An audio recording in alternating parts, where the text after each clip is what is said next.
Untuk video terakhir ini, saya akan membahas 2 bab terakhir, yaitu mengenai bagaimana cara menemukan ide menulis dan juga bagaimana membangun networking sebagai seorang penulis. Langsung saya share slide-nya.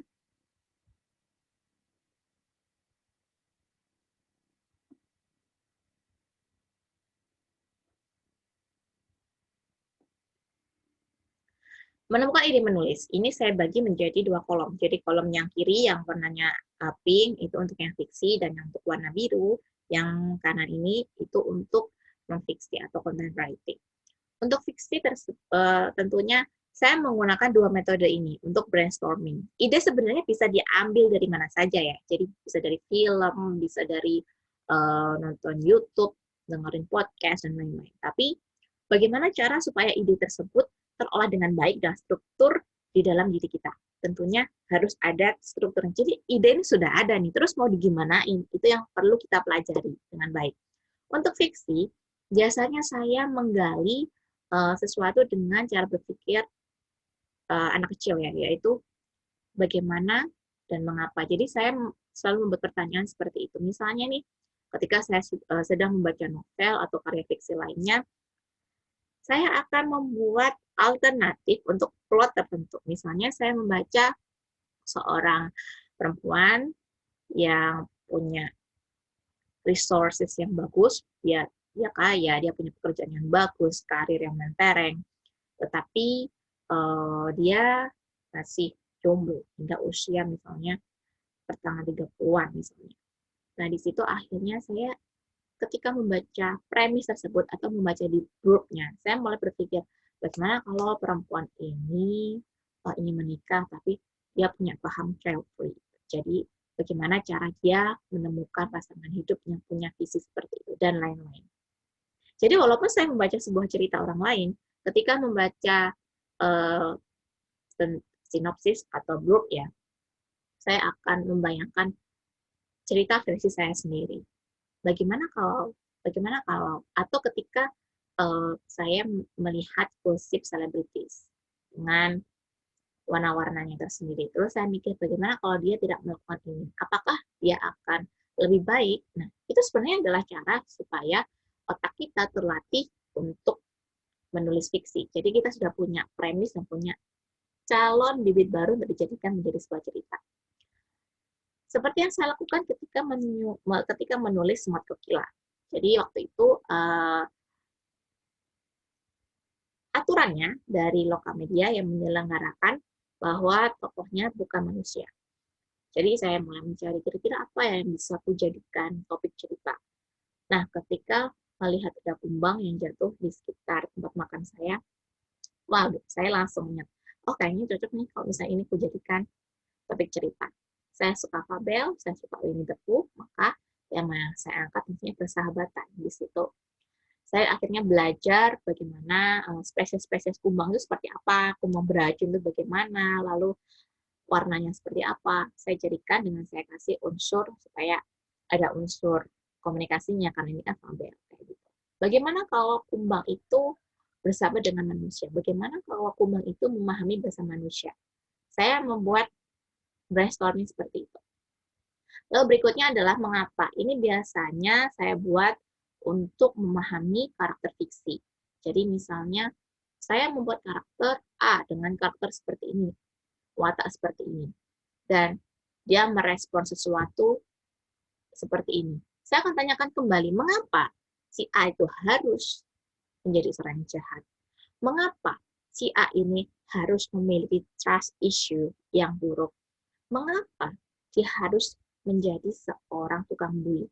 Jadi ketika kita memunculkan sebuah karakter, kita harus tahu backstory-nya itu bagaimana. Walaupun munculnya backstory ini atau flashback ini mungkin di bab tengah-tengah. Jadi ketika kita akan menyusun sebuah cerita, kita sudah harus tahu dan mengenali karakter kita.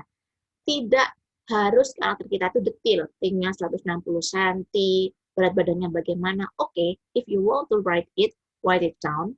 Tetapi yang paling penting adalah motif dia, isu dia, trust issue atau mungkin masalah dia, kelebihan dia, kekurangan dia, bagaimana cara dia berbicara, berpenampilan, cara dia berpikir, itulah yang paling utama. Karena yang nantinya akan berpengaruh dalam cerita adalah karakter dia dari eksternal dan internal, bukan penampilan fisik ya. Penampilan fisik ini hanya kita berikan supaya si pembaca bisa memvisualisasikan. Itu pun jangan dipukul langsung tingginya 160 cm, jangan seperti itu. Mungkin kita bisa membuat narasi dia orang yang sangat tinggi, misalnya ketika dia melewati pintu dia harus menunduk seperti itu, atau misalnya ketika dia berdiri teman-temannya bisa terhalangi dari sinar matahari deskripsinya. Jadi tidak harus kita menuliskan tingginya 180 cm bla bla bla kayak gitu. Jadi buatlah sebuah narasi yang menunjukkan showing. Jadi tidak telling. Jadi menunjukkan bahwa memang dia seperti ini tanpa harus menyebutkan kata 160 cm atau 180 cm. Misalnya seperti itu. Lalu untuk content writing. Content writing itu idenya dimulai dari diri sendiri. Ini yang paling mudah. Misalnya kalian ingin menjadi seorang blogger. Kalian ingin menjadi seorang content creator di podcast, di YouTube. Ide yang kalian gali adalah come from yourself. Jadi bisa dari hal yang kalian kuasai, kalian sukai, atau kalian minati. Seperti itu. Saat saya membuat menulis blog pertama kali di tahun 2013, saya menuliskan opini, fiksi, dan lain-lain. Hingga akhirnya mengerucut, nah fiksinya tidak saya tulis di blog lagi, tapi lebih ke tips, review, jalan-jalan, seperti itu. Akhirnya terfokus dengan sendirinya. Yang saya sukai, yang saya minati menjadi branding saya di blog wordholic.com. Kemudian cari ide, follow content creator ya positif ya. Jadi tidak harus yang sukanya ngeprank kayak gitu. Mulai dari blogger, podcaster, vlogger sampai sosial media influencer. Di situ kalian bisa menggali ide-ide menarik lalu kalian tulis dengan versi kalian sendiri atau based on your experience. Dan yang paling penting untuk seorang content creator, khususnya content writer, harus peka terhadap tren atau berita yang paling aktual. Nah, ini yang nantinya bisa menjadikan engagement yang menarik untuk menjadi opening atau lead di dalam tulisan kalian. Misalnya, bulan ini membahas tentang mental health awareness. Mungkin kalian bisa menyusun cerita bagaimana sih pentingnya kita untuk mengenali gejala depresi awal. Lalu mungkin pengalaman kalian ketika mengalami masalah berat bagaimana. Itu bisa kalian tulis menjadi sebuah konten menarik di blog, podcast, dan lain-lain. Kayak gitu. Nah, untuk networking sebenarnya seorang content writer atau penulis fiksi juga sama dengan pebisnis yang lain.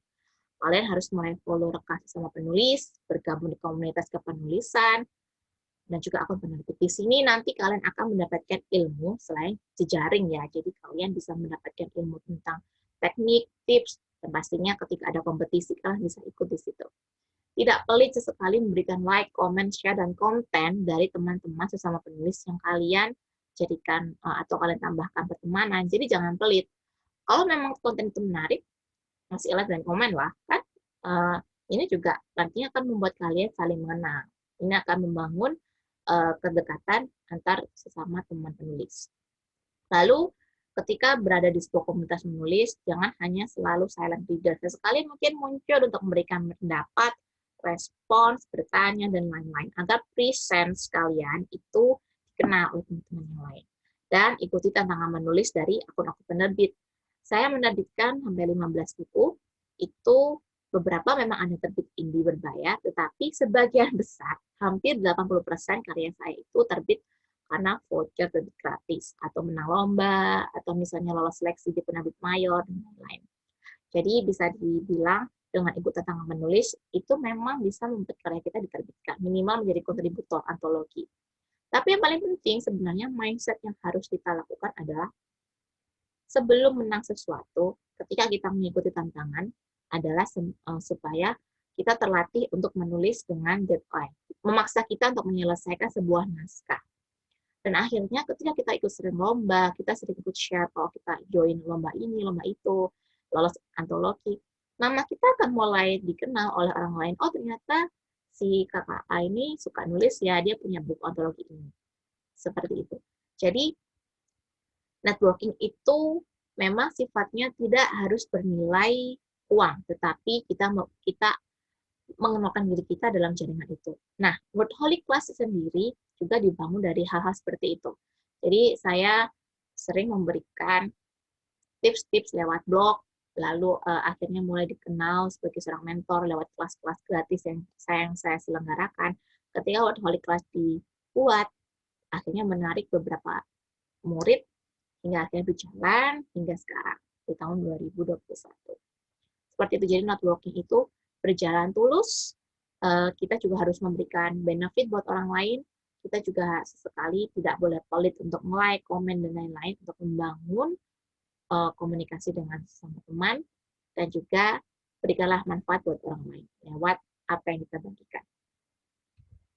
Terima kasih. Ini adalah video terakhir untuk materi slide kita untuk kelas Workaholic. Lebihnya nanti kita akan melakukan diskusi di dalam grup. Mohon maaf jika ada kekurangan. Semoga teman-teman menikmati sesi belajar bersama saya dan teman-teman lainnya. Sampai jumpa di sesi belajar berikutnya.